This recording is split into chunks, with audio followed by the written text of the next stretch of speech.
What's going on, Space Monkeys? Welcome to Political Fight Club. I'm Robert Durden, and unfortunately I'm having to jump on the bandwagon of the Ilhan Omar story. It caught fire on left Twitter and left media. I don't think it's nearly as big a story as people have blown it out of proportion to be, but if you guys remember correctly, I told you, rotating hero theory. The next ones that were up for doing something good that would get blown out of proportion by the media and get the left back behind them would certainly be Bowman, Ilhan Omar, AOC, and Rashida Tlaib.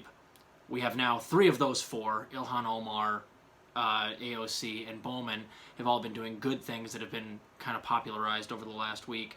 Rashida's coming, so I hate to say I told you so, but Ilhan Omar was in some trouble for basically, like, she had an interview with Tony Blinken, and she equated what the US imperialist nation does to, and what Israel does, in fact, to like Hamas and terrorist organizations and the Taliban. And this was also the prerequisite to the video that I did yesterday on Ryan Grimm and Emily Jashinsky, the debate that they had, the prerequisite for that debate where Jashinsky got the floor cleaned with her. It was that Ilhan Omar tweet and the interaction with Tony Blinken. And of course she's being, absolutely demonized by the entire right and 12 Jewish House Democrats who are calling her anti-Semitic.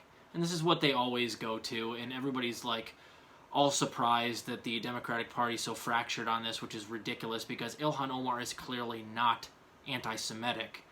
All of these Democrats and many of these Republicans, probably all of them, they don't really believe the anti-Semitic argument whenever you talk about how Israel is doing horrible things to Palestine. They don't believe it. The Israel lobby is very, very powerful, and they're paid by the Israel lobby to have this viewpoint. So this is their defense mechanism, is they always come out with, whenever you question, or in this case even equate, the United States and or Israel to terrorist organizations, you get immediately smeared as an anti-Semite. They just dismissed out the door. And it's because they've got nothing else. She is making perfectly valid points. And as Ryan Grimm so gracefully let out on Rising the other day and schooled Emily Jashinsky on, the U.S. and Israel do far, far more damage than any of these other terrorist organizations do. The U.S. imperialist, military-industrial complex is the most terrorist organization on the planet. Like the CIA and everything that we have going on here dwarfs anything that any of these other countries do or have done in the past. So Ilhan is exactly right when she says this. Now, I'm coming to her defense because rhetorically she's correct. What I want the greater takeaway from this video to be, guys, is I didn't want to do this video because I don't care about this so much right now. It drives me crazy that we get off into the weeds like this. I saw so many channels cover this shit. And of course, I like them going to the defense of Omar because in this case, she is rhetorically correct and they are dogpiling on her, so we need to defend her. But it really is against one of the rules of Fight Club, which is keep the debate on topic, where I wish we could spin it and reframe it. If Ilhan Omar herself could come out and be like, listen, I am not being anti-Semitic. I don't think that Israel should commit terrorist acts on Palestinians. So, to show my resistance to this, and to show you that I'm a principled person that actually cares about this, if Joe Biden does not agree to cut off Israel's money, I will not vote for another bill as long as he's in office, period. And I wish we could reframe like this every single time and then have everybody follow and take that narrative. Like, it's incumbent upon her to actually fight for something rather than just being rhetorically right. And that's what I get frustrated about. I don't want to do this video because it's like, yeah, of course she's right. Yeah, of course. But again, now that she's gotten the conversation off here in dumbass land, where everybody's talking about whether or not the U.S. is imperialist nation or not, and we're having like a conversation about morality, we've all stopped talking about the infrastructure bill being caught up, and Joe Manchin not doing anything about it, and what we can be doing to leverage people to get what we want. And it's never reframed correctly, and it drives me crazy because now, I've seen almost every other lefty media channel talk about this issue, and they're all more or less agreeing that Ilhan Omar is rhetorically correct. Great, we've been talking about it for 3 fucking days now. Can we get back to what we need to do, and if you're Ilhan Omar and you ever see this, yeah, be rhetorically correct, but then take a stance on something that stands for that thing that you're rhetorically and morally correct on. In this case, if you really, really are against the imperialism of the United States and the Israeli apartheid state in Palestine, then say, listen, we are worse than terrorist organizations. Therefore, I will not vote for anything that Joe Biden puts forth until he agrees to cut off all Israeli money, period. You could take a stance on something and people would actually get behind it. They got behind the story and it was more or less just rhetoric. So let's reframe. Like, if every time we had the news cycle like this, we could actually reframe it and get things back on topic, we would get a lot more done. But we're over here talking in the weeds.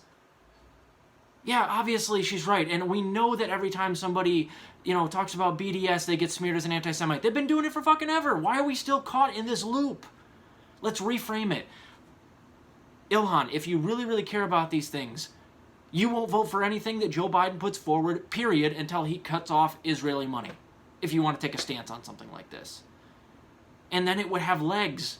People get behind a plan that you've set forth for us to follow, rather than just putting out rhetoric that happens to be correct. Like, the squad is great at putting out correct tweets, but they never do shit about it.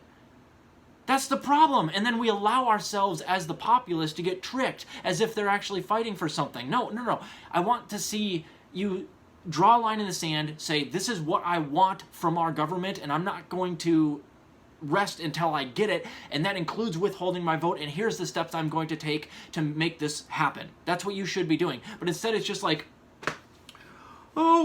I think that Israel and the USA are also kind of terrorist organizations. And it just like causes this fervor. It's like, yeah, of course, it always does when you say stuff like that. What are you going to fucking do about it is the question, Ilhan. I get so frustrated, man. And again, it's rotating heroes right now. A lot of this media attention is been blown out of proportion because, like I said, Ilhan was on a cold streak with the left by voting basically incorrect on everything and not doing anything particularly good in Congress since Joe Biden took office. I knew it was going to be her and then the three that voted incorrect on the Capitol Security Budget bill, which was Bowman, Tlaib, and AOC.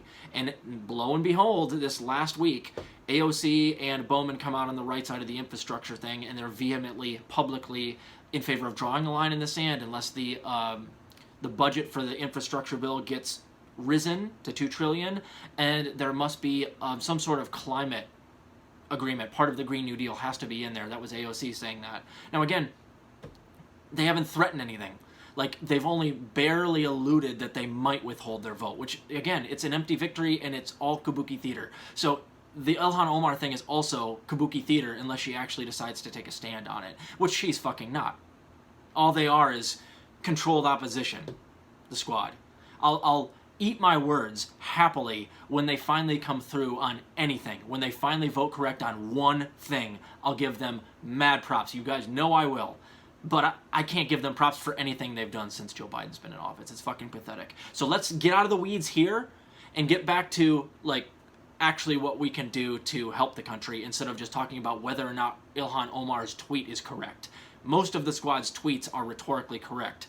But we don't need to spend 5 days fucking talking about it while completely ignoring the infrastructure bill and actually the stuff that's going on in Congress and taking our attention away from things like Joe Manchin and the filibuster and Joe Biden and indeed other Senate Democrats. Let's focus back here, guys. Come on.